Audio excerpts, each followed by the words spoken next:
د مسلمانانو تاریخ دا دی چې تر څو پورې هغوی د حضور د دین دپاره په نره په میدان کې ولاړ دی، الله کامیابی په هر صورت کې ورکړي دي۔ مٹایا قیصر و کسرا کہ استبداد کو جس نے، علامہ اقبال فرمائی وہ کیا تھا، زور حیدر فقر بوزر صدق سلمانی۔ اگر بیاج سدے زور حیدر دے فقر بوزر دے دا حضرت سلمان صداقت دے چھ دے دا دمر لوئے مٹایا قیصر و کسرا کے استبداد کو جس نے دا وقت لوئے سپر پاور طاقتنے چھ خورو کے ملو کری دی نو آگا دیر و اسباب و وسائل و خورو کے ندی ملو کرے۔ آگا دا حضرت حیدر، دا حضرت علی شیر خدا شجاعت، دا حضرت ابو ذر غفاری رضی اللہ تعالیٰ عنہ فقر، اور دا حضرت سلمان صداقت چھ پا مسلمان کی صداقت ہوئی، اور دا فقر دا دمرا غیور ہوئی چاگا دا دنیا پیوشی باندے پروان نساتی، اور دا رنگی دک دا حضرت علی شیر خدا شجاعت و بہادری ہوئی نو یاد ساتے دا دنیا ہر سپر پاور چلے دا با ٹکڑی ٹکڑی دا پا قدمونو کی برود ہوئی۔ ورنہ ذہن نہ منی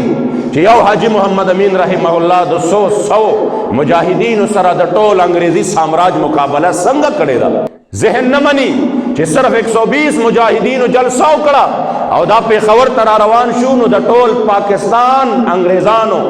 دا ہندوستان انگریزانو اخپل بیبیانے اخپل بچیو لے گل واپس انگلینڈ تورتے ہوئے مسلمانان اڑے راجبہ جذبات دی، اگر جذبات سو عاشق صادقال تا اعلانو کو آگل تا اعلانو کو وطن دا مسلمان دے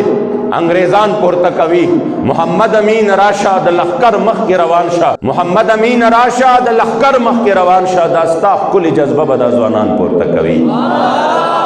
بدغ جذبہ باندے چکل بابا جی مبارک میدان تراغی اگا بیان اشنا یو حالاتو پدے وجہ باندے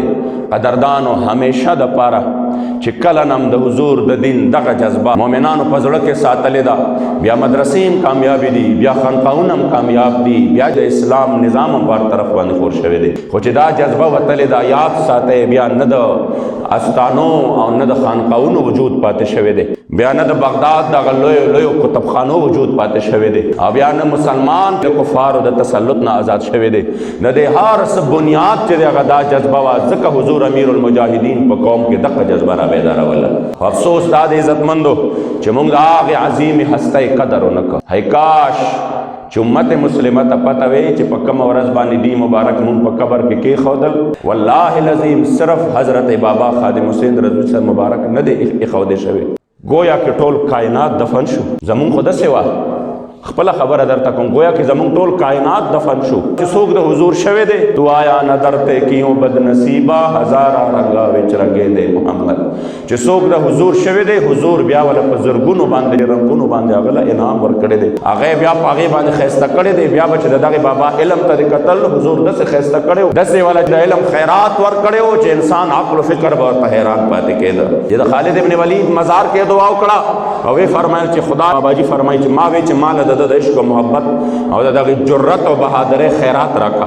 دے یو حصہ مال رکھا بابا بابیا قسم خوڑو کہ حضرت خالد ابن ولید دمر کرم نوازی کڑے وا چھ دا اغین پس چرتا پا عمر کے زما پزلک دیر یو تصور یو گوشکیم چرتا زما یر ندر آگلے اللہ کریم جل جلالہ دے منگ دا عظیم حسد و قدر پزلک پیدا کی عزت مندوں کا پجن دے چا قدر و نکو دا دے لوے سعادت نہ محروم پاتشو دا دے لوے سعادت نہ محروم پاتشو سم وقتا چاگی کا مشن پر خودے دے پاک مشن کے داغی مبارک و دروب سر آہدو کی چی انشاءاللہ دا مشن بز بوڑان دے باندے بہت زمان زکر چاگا مشن دا دی مبارک و ذاتی مشن نو اگا مشن دا حضور دا دین دا جذبے مشن اگا مشن دا حضور دا عزت او دا ناموس مشنو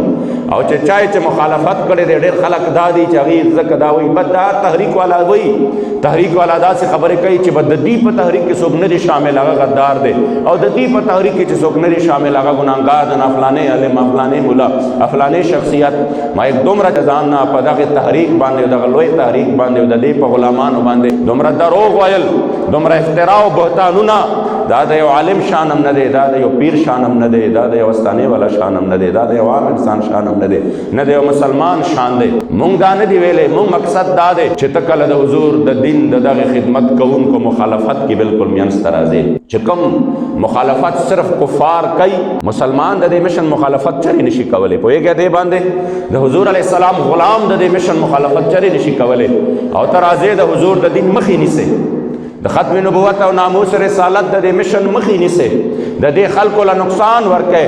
د دوی دغه مشن ته نقصان ورکې. جرم دا دی، جرم دا دی چې یو سړی د مدرسو مخالفت کوي، دا مجرم دی که نه دی؟ اوس به موږ دا وایو چې نه نه د ده په مدرسه کې څوک سبق نه وي، بس هغه عالم نه دی، هغه په دې باندې نه به ستا خلاف نه راوځي چې ته زما مدرسه کې ولې سبق نه وی. هغه به وایي که ته د مدرسو خلاف کېږي نو زه به بیا ستا مخالفت ته راوځم، زه به بیا وایم چې دا سړی مجرم دی، دی د مدرسو مخالفت کوي. چې ته د حضور د دې مشن مخالفت کوې،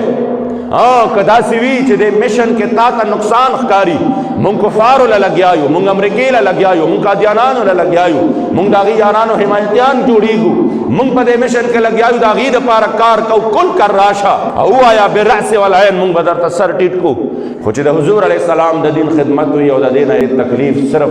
د حضور د دین دشمنانو ته وي، نو بیا خو به دومره ویلی شو چې الله دې ستا هدایت نصیب کړي. په دې وجه باندې عزتمندو که مونږ نن هم دا وایو چې مونږ د حضور د دین دغه مشن دپاره میدان کې ودرېږو، قسم دی زما د محبوب دومره عنایات دي